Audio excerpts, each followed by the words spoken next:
I want to start by saying Justice League Unlimited is genuinely some of the best work the DCAU has to offer.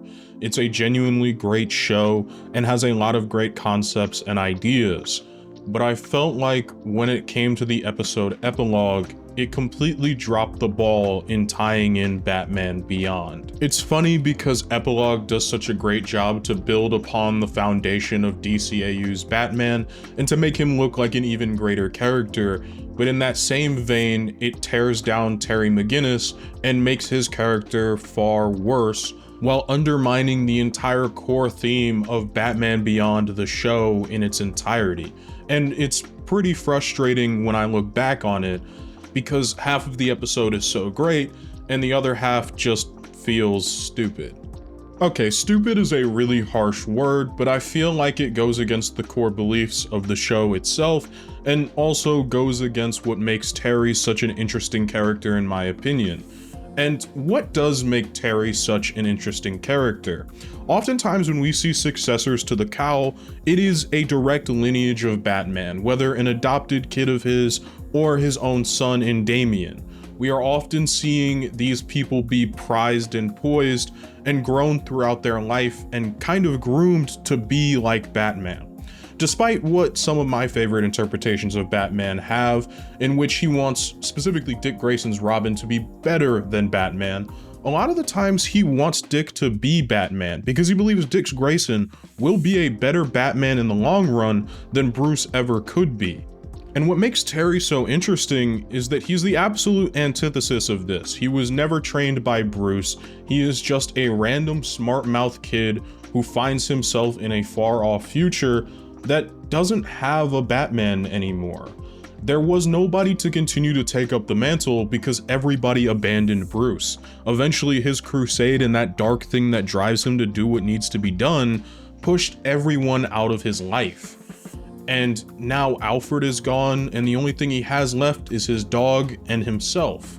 And Terry comes into his life as a whirlwind of teenage energy, anger, and angst, something akin to Jason, but a little bit more toned down. It's not a hand-picked successor, it's not an heir to the Cowl, but rather it's what the city needs is a new version of Batman, and this one happens to be a 16-year-old with a bit of an anger problem who likes to lash out at the world. He's also had a bit of a troubled streak. Again, the reminders of Jason are huge, but part of what I think makes his character so special is that he's not special. He's just a kid that lost his dad and wants to do better for the city around him. He didn't need the special training, he didn't need to be groomed, he didn't need to be related to Bruce Wayne at all. He just had to be Batman, had to have the drive to be Batman.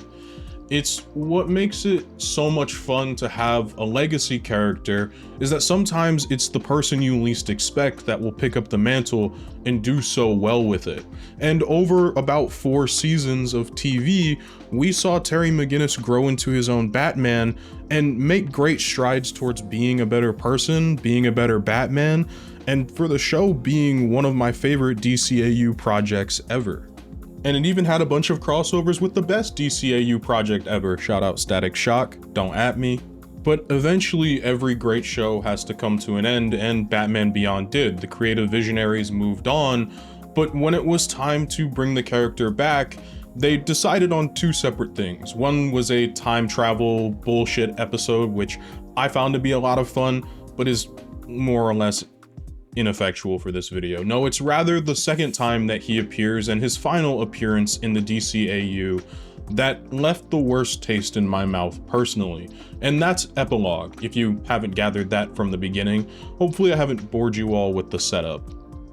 When we get to Epilogue, it actually takes us a few more years into the future than the last time we saw Terry. He's a full-on adult now. Him and Dana have been dating for 15 years, and Bruce is in an even worse state than before.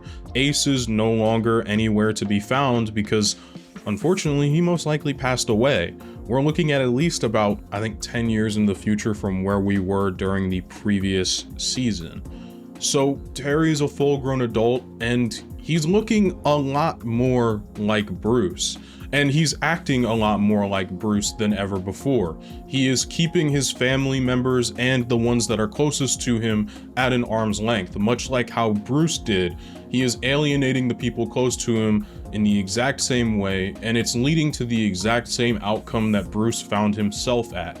Alone in the manor with an old man that cares about him, but doesn't care about him enough to stop him from doing these terrible self-destructive things to himself. And Terry found out that he is far more like Bruce than he ever could have imagined. You see, as it turns out, his father, the man who started his whole crusade for Terry to become Batman, the man that he aspired to be, that tried to teach him right from wrong, that was always good, that took care of his mother even though the two were divorced, that took care of him and his brother no matter what, even when he deserved to get beat on a little bit for all of the bad things he was doing. His father never laid a hand on him, only to figure out that that man is not his biological father.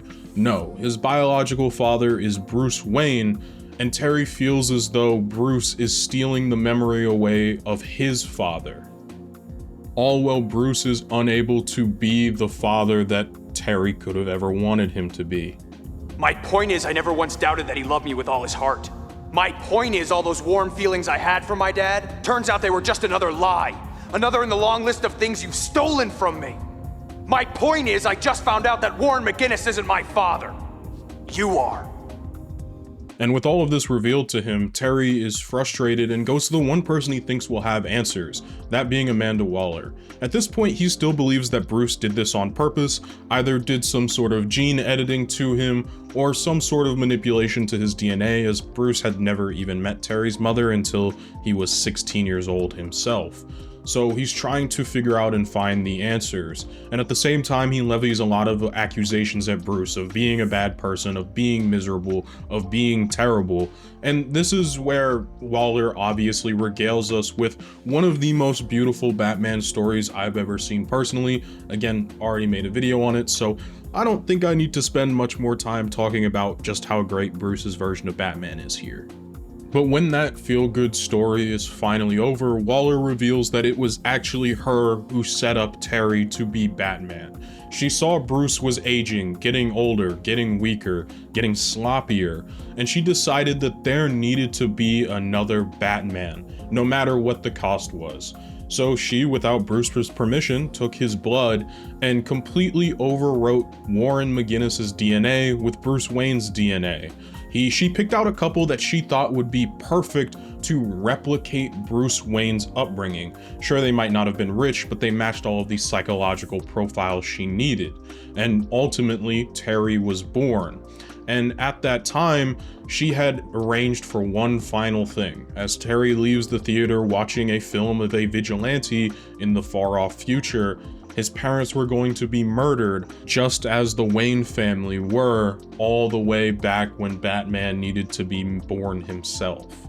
And ultimately, what this story is trying to tell us is that even though Terry was genetically made to be Bruce Wayne, he wasn't going to be Bruce no matter what.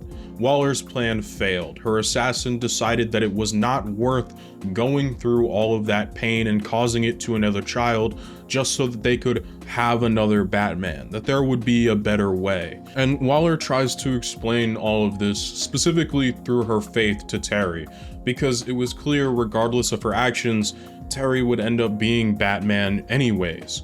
But she also wants to make it clear that Terry has the choices in his life. He can make them himself. He's not Bruce's clone, but rather Bruce's son. And if he wants to have a life that's better than the old man, he's got to choose it for himself. You want to have a little better life than the old man's? Take care of the people who love you. Or don't. It's your choice. Okay, so a little bit of a side tangent because I don't know where else to fit this in, but I really want to talk about it. I love Amanda Waller in this episode so much. Like, to me, this is peak writing of Amanda Waller. She is, for all intents and purposes and catchphrases, a villain, but at the end of the day, she's always trying to work towards doing what's best for her people and to protect as many people as possible.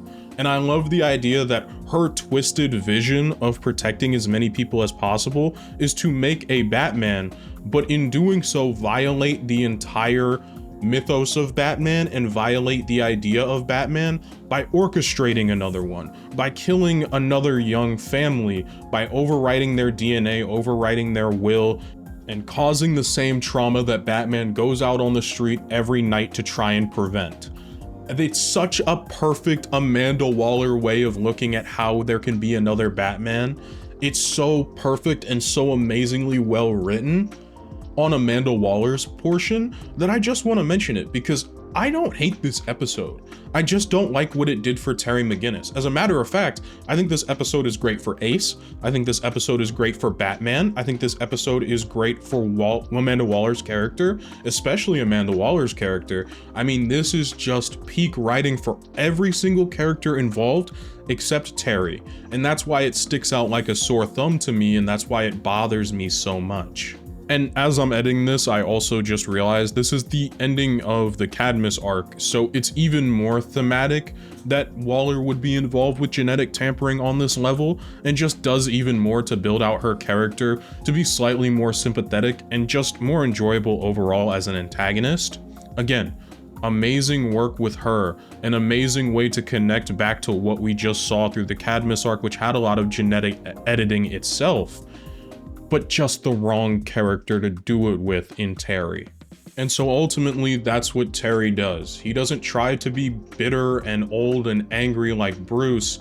He doesn't try to put the job first anymore. He decides that he's going to be a different type of Batman. And ultimately, he's going to go propose to Dana. He's going to go live his life and he's going to be happy. And as well, he's going to treat Bruce a little bit better because he was really being an asshole to Bruce throughout the majority of this episode. And they're going to repair their relationship, and he is now also going to see Bruce as a father, not just a father figure.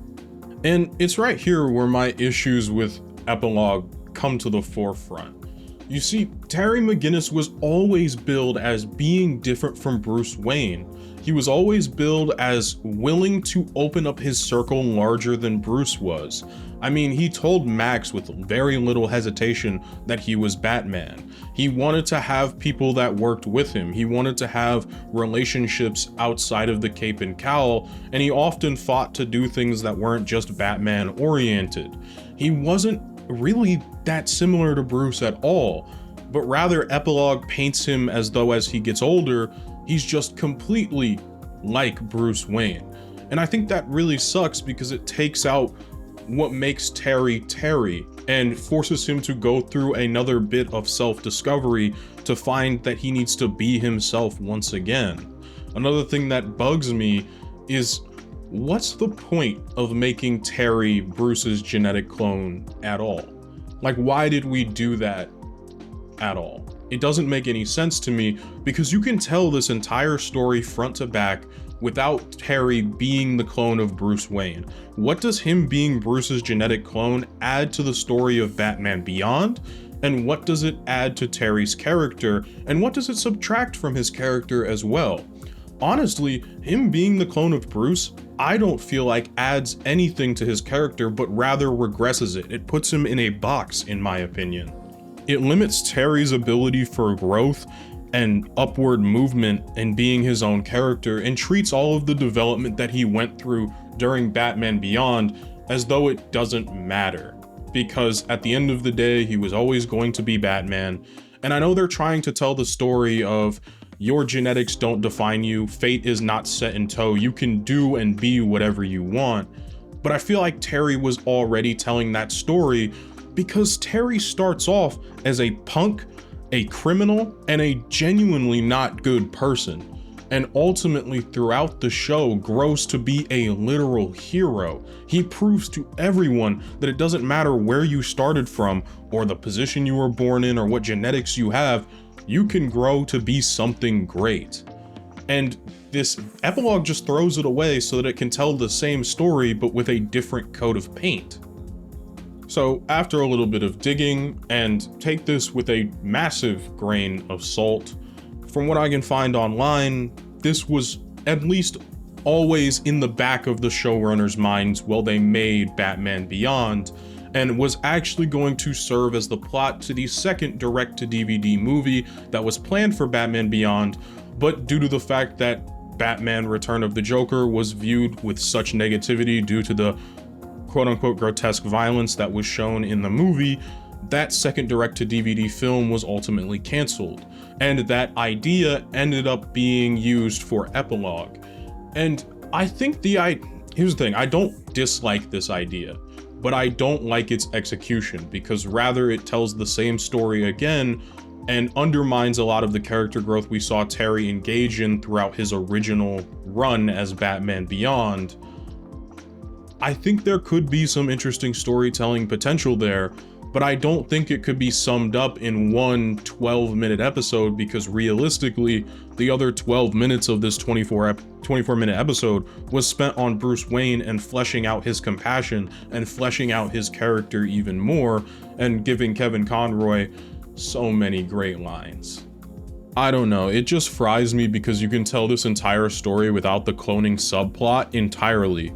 As a matter of fact, I think swapping out Amanda Waller for someone like Barbara Gordon would have been an amazing change, as she was actually relevant throughout the entirety of Batman Beyond, as Amanda Waller hadn't even been conceptualized for the show due to her being used in JLU, which got made like 4 years after Batman Beyond went off the air. I obviously know why they used Amanda Waller. Her voice actress was on payroll. It was way easier to use her rather than try and dig up something from an actor you don't have on payroll, to the best of my knowledge, for this TV show. You're already going to get Terry McGinnis's VA. It's probably easier when not only storyboarding, but also doing the animation for the show, all of that fun stuff. It was just probably easier. As well, like, the cloning subplot just doesn't matter to the core thesis of this episode, and it just doesn't work for Terry, in my opinion, because the connection he had with his father was deep and genuine, and so now you're trying to throw a wrinkle into his relationship with his dad and try to make Bruce out to be this extra father figure that's not just a father figure, but rather his daddy. And they're doing like the Guardians of the Galaxy thing, and it just doesn't work in this context, I don't feel like. Again, I think this change fundamentally undermines the entire story of Batman Beyond. We're basically telling the same story again, but changing it slightly and condensing what is 4 seasons of growth as Batman into a 12-minute block of quote-unquote character development, where Terry learns it's okay to be his own man and to not be Batman, and to change because change matters rather than not. I feel like that story would 100% work better with a character like Damian Wayne, but obviously that character didn't exist back then.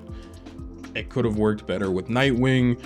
I just don't understand why they chose to do it with Terry McGinnis and why they chose to do it in this very specific way. It just felt frustrating, and it felt annoying because it is sandwiched between some of the greatest Batman adaptations in all of media, that being for Bruce's version of Batman. Again, I love when my Batman is compassionate and he cares for even his villains. It just makes sense. It's one of the few rare misses I feel the DCAU has. Between that and like turning John into a military man, which I will never forgive them for doing, this just feels like one of these rare misses.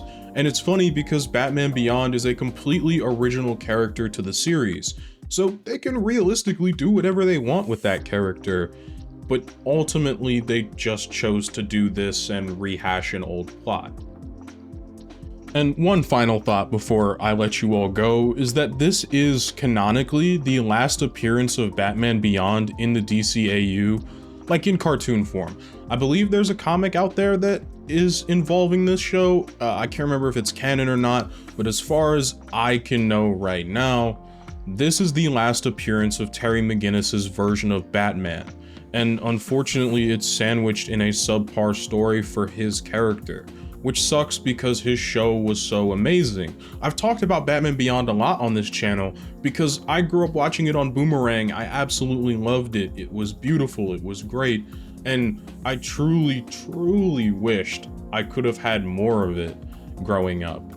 But ultimately, to see it end like this was a little bit frustrating, you know? And that's why I feel like Epilogue completely undermined Batman Beyond. Thank you all so much for watching. If you liked the video, please leave a like, helps out the channel a lot. If you disliked the video, please leave me some constructive criticism in the comments, as that helps me be a better creator for all of you. As well, I do have a Patreon. It's $1 a month, just if you want to support me as a creator. And if you're in the $5 or above tier, I will shout you out at the end of each and every one of my videos. As well, with my Patreon though, you'll get to see my videos unedited and early, which was my true vision for the video before I had to make changes for YouTube. Now time to shout out those $5 and above members. So shout out Kelly, shout out Gamir, shout out David Barry, shout out Kane Kent, shout out John, shout out Demetrius Youngblood, shout out Metal Monk, shout out West Belladonna, shout out Oscar, shout out McGann, shout out eSibert13, shout out Gabriel Lafonte, shout out Video Gamer 75, Golden Boy 420, Dakota Rawson, Donovan Gomez, and MC Bomb 27. You all are amazing. Hope you all have an absolutely fantastic day.